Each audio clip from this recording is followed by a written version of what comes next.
మనకి పబ్లిక్ పరీక్షల్లో కానీ లేదా కాంపిటేటివ్ ఎగ్జామినేషన్స్లో కానీ ఈ ప్రాపర్టీస్ మీద కొంచెం ట్విస్టింగ్గా క్వశ్చన్స్ అడుగుతూ ఉంటాడు. మనం తెలుసుకోవాల్సిన కాన్సెప్ట్లో పెద్ద మార్పు ఏమీ ఉండదు, కానీ మనం క్వశ్చన్ ప్రజెంట్ చేసే విధానంలోనే ఒకే మ్యాటర్ని రకరకాలుగా కూడా మనకు అడగటానికి అవకాశం మనకి ఇక్కడ ఉంటుంది. 15th గ్రూప్లో మనకున్న మూలకాలు మన విషయానికి వచ్చినట్లయితే అవి ఏమేంటి అంటే nitrogen, phosphorus, arsenic, antimony, bismuth. Nitrogen, phosphorus, arsenic, antimony and bismuth. ఇప్పుడు ఇక్కడ మనం ఫస్ట్ క్వశ్చన్ మనం తీసుకున్నట్లయితే PH3 is a weaker base than NH3 explain అంటున్నాడు. NH3 కన్నా PH3 క్షార స్వభావం తక్కువగా ఉంటుంది, ఎందువల్ల?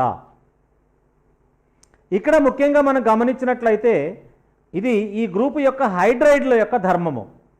ఈ మూలకాలన్నీ కూడా హైడ్రోజన్తో చర్య జరిపి హైడ్రైడ్లను ఏర్పరుస్తాయి. నైట్రోజన్ ఏర్పరిచే హైడ్రైడ్ వచ్చేసి NH3, ఫాస్ఫరస్ యొక్క హైడ్రైడ్ వచ్చేసి PH3, యార్సిన్ యొక్క హైడ్రైడ్ వచ్చేసి ASH3, అలాగే SbH3, అలాగే BiH3. ఇవి హైడ్రైడ్లు. జనరల్గా అలోహ హైడ్రైడ్లు మనకివి అన్నీ కూడా ఇక్కడ మనం గమనించినట్లయితే ఈ 5th గ్రూప్ ఎలిమెంట్లో క్షార స్వభావమే వీటికి ఎక్కువగా ఉంటుంది. కారణం ఏంటంటే వీటి యొక్క కేంద్ర పరమాణు యొక్క వ్యాలెన్సీ స్థాయిలో ఒంటరి ఎలక్ట్రాన్ జంట అనేది ఉంటుంది. ఫర్ ఎగ్జాంపుల్ మనం NH3 తీసుకుంటే NH3 నిర్మాణంలో మనం జాగ్రత్తగా పరిశీలిస్తే NH3లో నైట్రోజన్ 3 హైడ్రోజన్లతో బంధాలను ఏర్పరుస్తూ ఇక్కడ ఒక జత ఎలక్ట్రాన్లు అనేది కలిగి ఉంటుంది.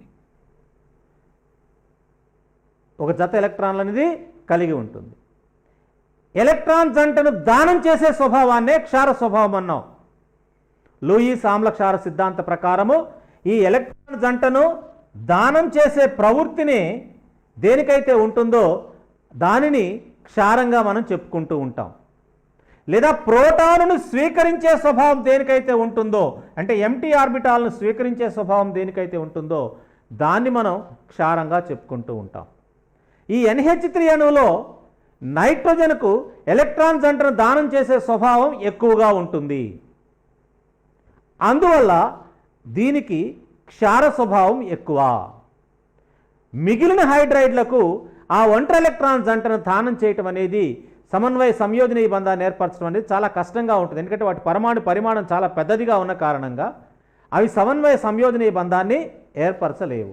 అందువల్ల NH3 బలమైన క్షారము, దేనికన్నా మిగిలిన అన్ని హైడ్రైడ్ల కన్నా కూడా బలమైన క్షార స్వభావాన్ని కలిగి ఉంటుంది. అలాగే క్షయీకరణ స్వభావము, రెడ్యూసింగ్ ప్రాపర్టీ దీనికి ఆపోజిట్గా ఉంటుంది. బేసిక్ క్యారెక్టర్ ఏమో నైట్రోజన్ NH3కి ఎక్కువగా ఉంటుంది, మిగిలిన వాటికి తక్కువగా ఉంటుంది. నాట్ ఓన్లీ PH3, మిగిలినవి కూడా తక్కువగానే ఉంటాయి. అంటే NH3 బేసిక్ క్యారెక్టర్ ఎలా ఉంటుందంటే NH3 basic character is greater than PH3, is greater than ASH3, is greater than SbH3, is greater than BiH3. ఇక్కడ ఈ ప్రశ్న ఇంకో రకంగా అడగవచ్చు. అన్నిటికన్నా BiH3 తక్కువ క్షారత్వాన్ని కలిగి ఉండటానికి గల కారణం ఏంటి? అది అత్యంత పెద్ద పరిమాణం చాలా ఎక్కువగా ఉంటుంది కాబట్టి ఈ 5th గ్రూప్లో ఉండే హైడ్రైడ్లు అన్నిటికన్నా కూడా తక్కువ క్షారత్వం దేనికి ఉంటుందంటే BiH3కి ఉంటుంది. మీకు 2 మార్క్ క్వశ్చన్స్ ఆ క్వశ్చన్ కూడా ఉంటుంది. అన్నిటికన్నా why BiH3 is the weakest base of all? Because of its size. దాని యొక్క పరిమాణం కారణంగానే దాని యొక్క క్షారత్వం ఉంటుంది. అలాగే ఇంకోటి అడుగుతాడు, రెడ్యూసింగ్ ప్రాపర్టీ దేనికి ఎక్కువగా ఉంటుంది? రెడ్యూసింగ్ ప్రాపర్టీ బేసిక్ ప్రాపర్టీస్కి ఆపోజిట్గా ఉంటుంది. Reducing properties NH3 is less than PH3, is less than ASH3, is less than SbH3, is less than BiH3. BiH3 is a powerful reducing agent. whereas NH3 is the weakest reducing agent. ఈ question కూడా మనకు 2 marks క్వశ్చన్స్లో ఉంటుంది. ఇంకా right in the order of acidic basic character and reducing property అని ఇంకొక question కూడా మనకి ఇక్కడ 2 మార్క్స్ క్వశ్చన్స్లో మనకి ఇవ్వటం జరుగుతుంది. కాబట్టి ఈ మ్యాటర్ మొత్తం కూడా మనకు ఫస్ట్ క్వశ్చన్కి రిలేటెడ్ కానీ ఇవన్నీ ఉంటాయి. Why NH3 is stronger base than PH3, లేదా why PH3 is a weaker base than NH3. NH3లో ఆ ఎలక్ట్రాన్ పెయిర్ డొనేటింగ్ క్యారెక్టర్ NH3కి ఎక్కువగా ఉంటుంది. కాబట్టి మిగిలిన హైడ్రైడ్ల కన్నా, ఈ గ్రూప్లో ఉండే మిగిలిన హైడ్రైడ్ల కన్నా ammonia is the strongest base of all. ఇక్కడ విషయానికి వచ్చినట్లయితే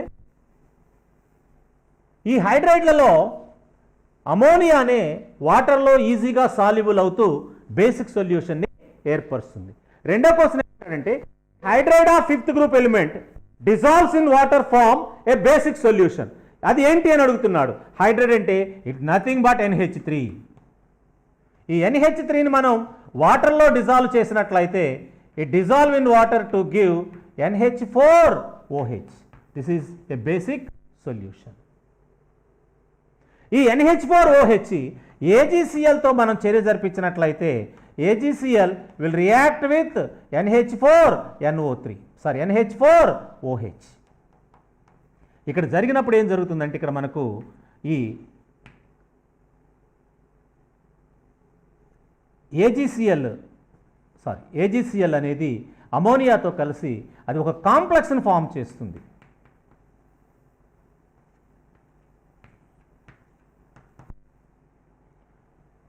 సిల్వర్ మనకు అది అమోనియం హైడ్రాక్సైడ్తో కలిసినప్పుడు సిల్వర్ అమోనియం హైడ్రాక్సైడ్తో కలిసి అది ఒక కాంప్లెక్స్ని ఫామ్ చేస్తుంది అనమాట. ఆ కాంప్లెక్స్తో పాటు ఆ Cl- అయాన్స్ మనకు బయటకు వచ్చేస్తాయి. అవి HClగా కూడా మారిపోతాయి. కాబట్టి AgCl మనకి ఇది ప్రాక్టికల్స్లో కూడా వస్తుంది. అలాగే అమోనియా ప్రాపర్టీస్లో కూడా దీని గురించి మనం చర్చించుకున్నాం.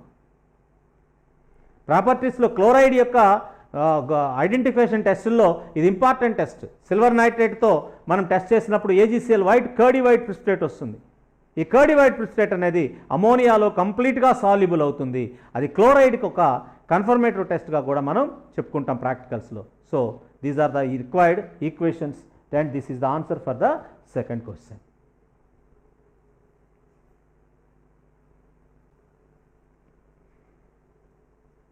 నెక్స్ట్ క్వశ్చన్ ఏంటంటే what happens when white phosphorus is heated with concentrated NaOH solution in an inert atmosphere of carbon dioxide.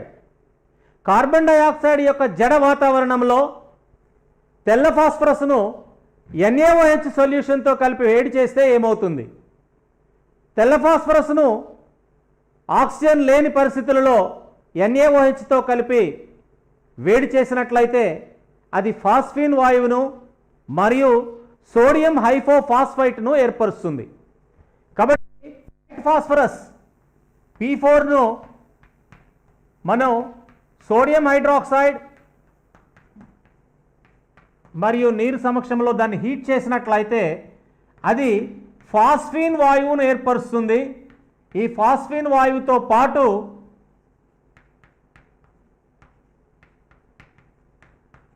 Sodium హైపోఫాస్ఫైట్ను కూడా ఏర్పరుస్తుంది. Sodium hypophosphite, this is sodium hypophosphite. అలాగే ఇది ఫాస్ఫిన్. ఇవి రెండు ఏర్పడతాయి. నెక్స్ట్ క్వశ్చన్ ఏంటంటే NH3 forms hydrogen bonds and PH3 does not. Why?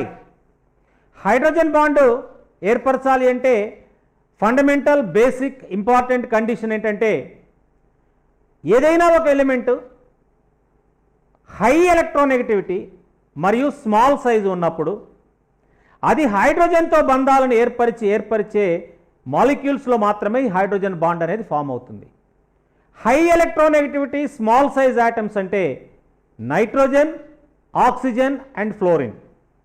ఈ మూడు ఎలిమెంట్స్తో మాత్రమే హైడ్రోజన్ ఏర్పరిచే సమ్మేళనాలలో మాత్రమే ఈ మూడు మూలకాలతో నైట్రోజన్, ఆక్సిజన్, ఫ్లోరిన్ వంటి అల్ప పరమాణు పరిమాణము high electronegative elements, high electronegative and small size atoms like nitrogen, oxygen and fluorine when forms bonds with hydrogen, in such molecules only hydrogen bonds are exist. Phosphorus is a large size atom and its electronegativity is not high, that's why PH3 cannot form hydrogen bonds.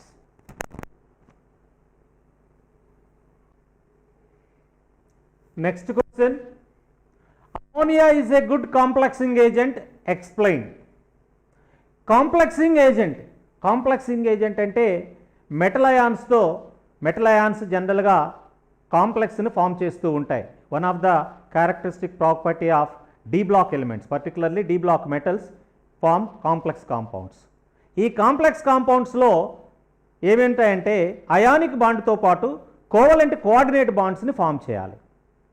So covalent coordinate బాండ్ని form చేయాలి అంటే loan pair of electrons ఉండాలి, ఒంటరి electrons జంట ఉండాలి. అంటే అణువు యొక్క వ్యాలెన్సీ స్థాయిలో బంధములో పాల్గొనని ఎలక్ట్రాన్ జంటను ఒంటరి ఎలక్ట్రాన్ జంట అంటారు. అలాంటి అణువులు లేదా అయానులు మాత్రమే కాంప్లెక్స్ని ఫామ్ చేస్తాయి. ఈ NH3లో నైట్రోజన్ యొక్క వ్యాలెన్సీ స్థాయిలో ఇందాకనే మనం చెప్పుకున్నాం, నైట్రోజన్ యొక్క వ్యాలెన్సీ స్థాయిలో ఒక జత ఎలక్ట్రాన్లు ఉంటాయి NH3లో. ఈ నైట్రోజన్ మాలిక్యూలు స్వల్ప పరమాణు పరిమాణాన్ని కలిగి ఉన్న కారణంగా ఇది సులభంగా ఎలక్ట్రాన్ జంటను దానం చేసే స్వభావాన్ని కలిగి ఉంటుంది. అనేక మెటల్ అయాన్స్, కాపర్ అవ్వచ్చు, జింక్ అవ్వచ్చు, ఫెర్రస్ అవ్వచ్చు, cobalt, nickel, almost all cations can form complexes with ammonia. For example, మనం కాపర్ అయాన్లు ఉండే ఏదైనా ఒక సొల్యూషన్లోనికి ఈ అమోనియం హైడ్రాక్సైడ్ని మనం కలిపినట్లయితే NH4OH, ఈ NH4OH వచ్చేసి ఈ కాపర్ అయాన్లతో చర్య జరిపి అది డీప్ బ్లూ కలర్ సొల్యూషన్ ఏర్పరుస్తుంది.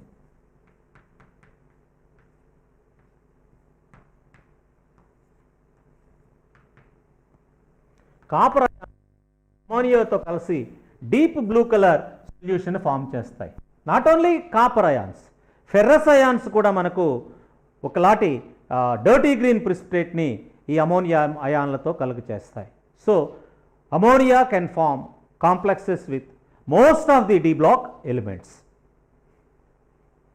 నెక్స్ట్ రెండవ చాలా ఇంపార్టెంట్ క్వశ్చన్ ఇది, అంతేకాకుండా చాలా ఇన్ఫర్మేటివ్ క్వశ్చన్ కూడా.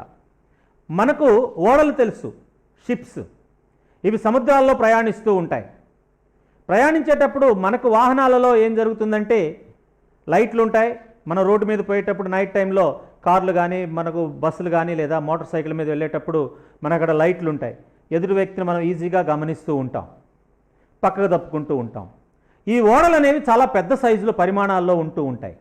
ఈ పెద్ద పరిమాణాల్లో ఉన్నప్పుడు అది గబాలను పక్కకు తప్పుకోవటం అనేది చాలా కష్టంగా ఉంటుంది. మరి నైట్ టైం కానీ ఈ ఓడలు ప్రయాణించేటప్పుడు ఎదురుగా వచ్చే ఓడని గమనించాలి అంటే అవి ఏం చేస్తూ ఉంటాయి అంటే ఆ సముద్రంలో మనం హారన్లు కొట్టినా సరే వినపడదు అవతల వ్యక్తులకు. అందువల్ల హోమ్స్ సిగ్నల్స్ అని ఒక సిగ్నల్ ఉంటుందన్నమాట. ఇవేంటంటే ఈ హోమ్స్ సిగ్నల్స్ అంటే ఏంటంటే కాల్షియం ఫాస్ఫైడ్, కాల్షియం కార్బైడ్, ఈ రెండిటి యొక్క మిశ్రమాన్ని ఏం చేస్తారు అంటే రంధ్రాలు ఉన్న ఒక డబ్బాలలో పెడతారు. ఈ మిశ్రమాన్ని కలిగిన ఈ డబ్బాలు, రంధ్రాలు ఉన్న డబ్బాలు ఏంటంటే బారుగా దూరంగా వాళ్ళు ఆ నావికులు ఏం చేస్తారంటే సముద్రంలోకి విసిరేస్తారు. విసిరేసినప్పుడు ఈ కాల్షియం ఫాస్ఫైడ్ ఫాస్ఫిన్ వాయువుని విడుదల చేస్తుంది, కాల్షియం కార్బైడ్ ఎసిట్లిన్ వాయువుని విడుదల చేస్తుంది. ఈ ఫాస్ఫిన్కి మండే స్వభావం ఎక్కువగా ఉంటుంది. ఆ మంట వెంటనే అది మంట అందుకుంటే, అలాగే ఎసిట్లిన్కి కూడా ఇంకా మండే స్వభావం ఎక్కువ ఉంది. కాబట్టి ఇవి రెండూ కలిసి పెద్ద మంటను ఏర్పరుస్తాయి. కాబట్టి ఎదుటిగా వచ్చే ఓడ ఓహో యువతలు ఎదురుగా ఇంకొక ఓడ వస్తుంది అనే విషయాన్ని అది గమనిస్తుంది అనమాట. చాలా దూరానికి ఈ సిగ్నల్ అనేది కనిపిస్తూ ఉంటుంది. మనం సినిమాల్లో కూడా చూస్తూ ఉంటాం, హీరో వెళ్తున్నప్పుడు విలన్లు మనకు బాంబులు వేస్తూ ఉంటారు, నీళ్లలో పెద్ద పెద్ద మంటలు వస్తూ ఉంటాయి. ఆ నీళ్లలో వచ్చే మంటలు కూడా ఈ హోల్మ్స్ సిగ్నల్స్ ద్వారానే జరుగుతూ ఉంటాయి.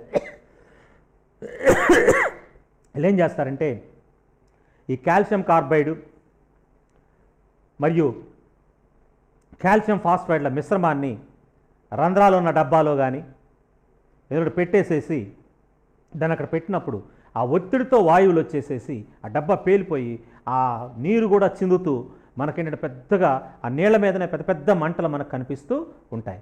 ఆ చర్య ఇక్కడ. అక్కడ జరిగే రసాయనిక చర్య ఏంటి మనం గమనించినట్లయితే కాల్షియం ఫాస్ఫైడ్ Ca3P2 ఇది నీటితో చర్య జరిపినప్పుడు ఏమేర్పడుతుందంటే H2 ప్లస్ pH3 ఫాస్ఫిన్ వాయువు అనేది వస్తుంది. Calcium hydroxide. సో ఈక్వేషన్ మనం బ్యాలెన్స్ చేసుకోవచ్చు. 3CaOH2 అట్లాగే P2 కాబట్టి 2 కాబట్టి ఇక్కడ 3 2s are 6 6 మనకు అక్కడ ఎన్ని వచ్చాయి 12 వచ్చాయి బట్ 6H2O ఆ రకంగా మనకు అది బ్యాలెన్స్ అవుతుంది. కాబట్టి ఈ రకంగా ఈ చర్య ద్వారా ఫాస్ఫిన్ వస్తుంది. ఈ ఫాస్ఫిన్ వెంటనే మండుతుంది. ఈ మంటని ఇంకా కాస్త ఎక్కువ మంట రావటం కోసము ఈ కాల్షియం కార్బైడ్ ఉంటుంది CaC2 ప్లస్ H2O. ఇది కూడా అంతే. కాల్షియం హైడ్రాక్సైడ్ను మరియు ఎసిట్లిన్ C2 ఈ రెండు వాయువులు కూడా పెద్ద మంటను ఉత్పన్నం చేస్తాయి. ఆ రకంగా అది ఓడలను గుర్తించడానికి హోల్మ్స్ సిగ్నల్స్ అంటారు.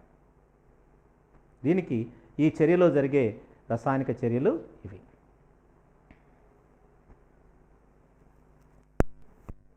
ఫస్ట్ క్వశ్చన్ వచ్చేసినట్లయితే which chemical compound is formed in brown ring test of nitrate ions. మనకి ప్రాక్టికల్స్లో నైట్రేట్ అయాన్స్ని ఐడెంటిఫికేషన్ చేయటానికి బ్రౌన్ రింగ్ టెస్ట్ అని ఒక టెస్ట్ చేస్తాం. అంటే మీకు ఇచ్చిన సాల్ట్లో నైట్రేట్ అయాన్ ఉన్నదా లేదా అని తెలుసుకోవటం కోసం జరిపే టెస్ట్ అనమాట. ఈ టెస్ట్లో మనం ఏం చేస్తాము అంటే ఇచ్చిన సాల్ట్ యొక్క సొల్యూషన్ని తీసుకొని దానికి freshly prepared FeSO4 solution add చేస్తాం.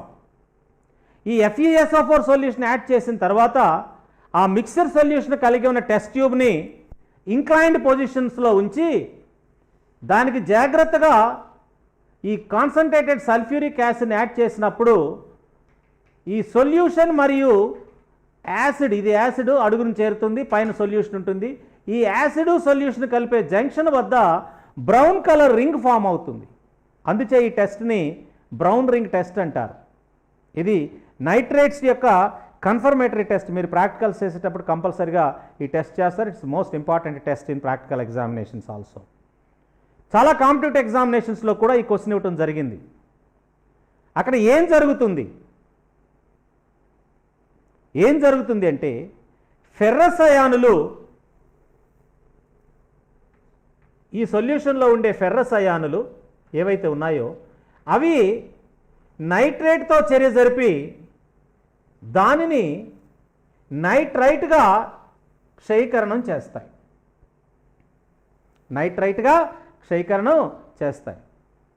ఈ నైట్రైట్ అయానులు ఈ ఫెర్రస్ సల్ఫేట్లో సొల్యూషన్లో ఎలా ఉంటుందంటే ఇది వాటర్ మాలిక్యూల్స్లో కాంప్లెక్స్గా కోఆర్డినేట్ కాంపౌండ్స్ని ఫామ్ చేస్తుంది. ఫెర్రస్ అంటే +2 అంటే బయట సల్ఫేట్ అయాన్స్ బయట ఉంటాయి. కాబట్టి సల్ఫేట్ అయాన్స్ మనం చూపపోయినట్లయితే ఈ రకంగా మనం చూపాల్సి ఉంటుంది.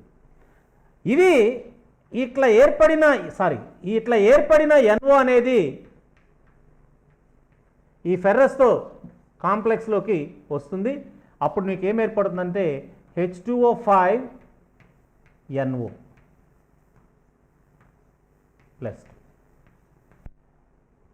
దాన్ని నైట్రసో ఫెర్రస్ సల్ఫేట్ అంటారు. మళ్ళీ అడుగుతుంటారు ఒక్కోసారి బ్రౌన్ రింగ్ టెస్ట్లో ఉండే ఆ బ్రౌన్ రింగ్ యొక్క కెమికల్ ఫార్ములా ఏంటి అంటారు. Nitroso ferrous sulphate. Brown ring యొక్క formula nitroso ferrous sulphate. Acid solution కలిసే జంక్షన్ వద్ద బ్రౌన్ కలర్ రింగ్ ఫామ్ అవుతుంది. నైట్రేట్ అయాన్స్ని ఐడెంటిఫై చేయడానికి కన్ఫర్మేటరీ టెస్ట్ ఇది. కంపల్సరీగా మీరు ఇది గుర్తుపెట్టుకోవాలి. ప్రాక్టికల్ ఎగ్జామినేషన్స్లో కూడా ఇది మోస్ట్ ఇంపార్టెంట్ పరీక్ష. ఇక తరువాత క్వశ్చన్ వచ్చేసినట్లయితే give examples of acidic oxides of phosphorus and neutral oxides of nitrogen.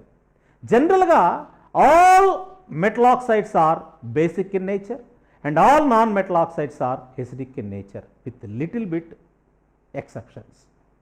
ఇక్కడ నైట్రోజన్ ఫాస్ఫరస్ రెండూ కూడా నాన్ మెటల్సే కాబట్టి అవి న్యాచురల్గా ఎసిడిక్ నేచర్ని కలిగి ఉంటాయి.